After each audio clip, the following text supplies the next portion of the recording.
is Fox 31 News at 9:30.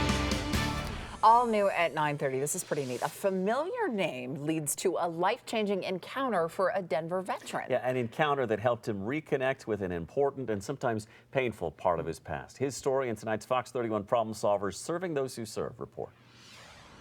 For 10 months now, David Stevenson has volunteered at Denver Hospice, helping people whose loved ones are at the end of their life. Over and over, I hear folks leave and they're saying, what do we do now? And my response is, I have no idea, but we're going to do it together. A few weeks back, when he got here to work, a surprise awaited the old Air Force veteran. I showed up on Tuesday afternoon and checked the patient list, and I saw Jim Geist on the list.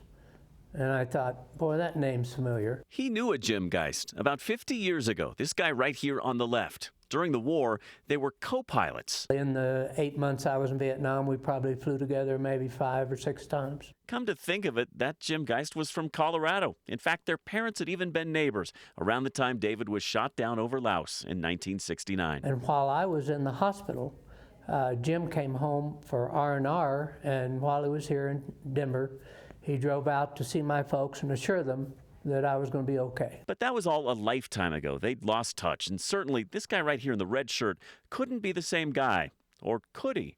A hospice nurse soon delivered the surprise of a lifetime. And I came back on Wednesday, and she said, yes, that's Jim Geist.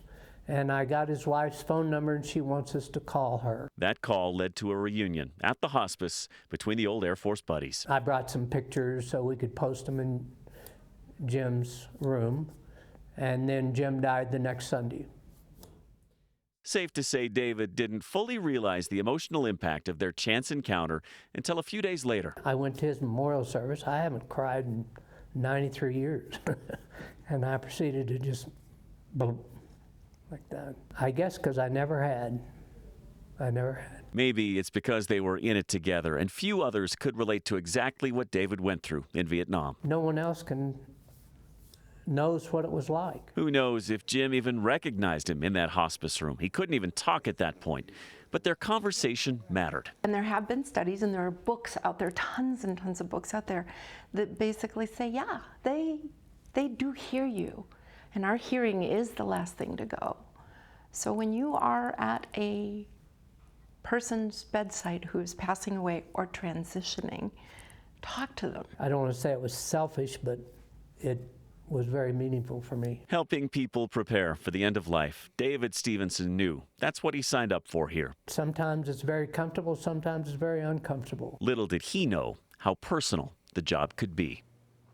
Wow. Yeah, Jim Geist, by the way, passed away September 24th. He'd spent 20 years in the Air Force flying 187 combat missions during the Vietnam War, including that 5 or 6 missions that he talked about with David. And by the way, November is National Hospice and Palliative Care Month, a chance to call attention to people who work so hard to make the end of life more comfortable and understandable for patients and their families. Wow. You can only imagine when he finally put 2 and 2 together and got the confirmation.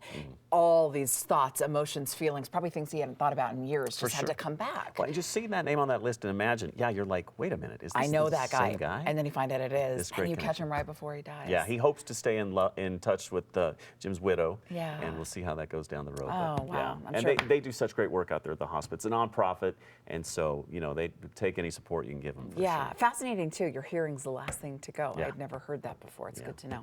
All right. And speaking of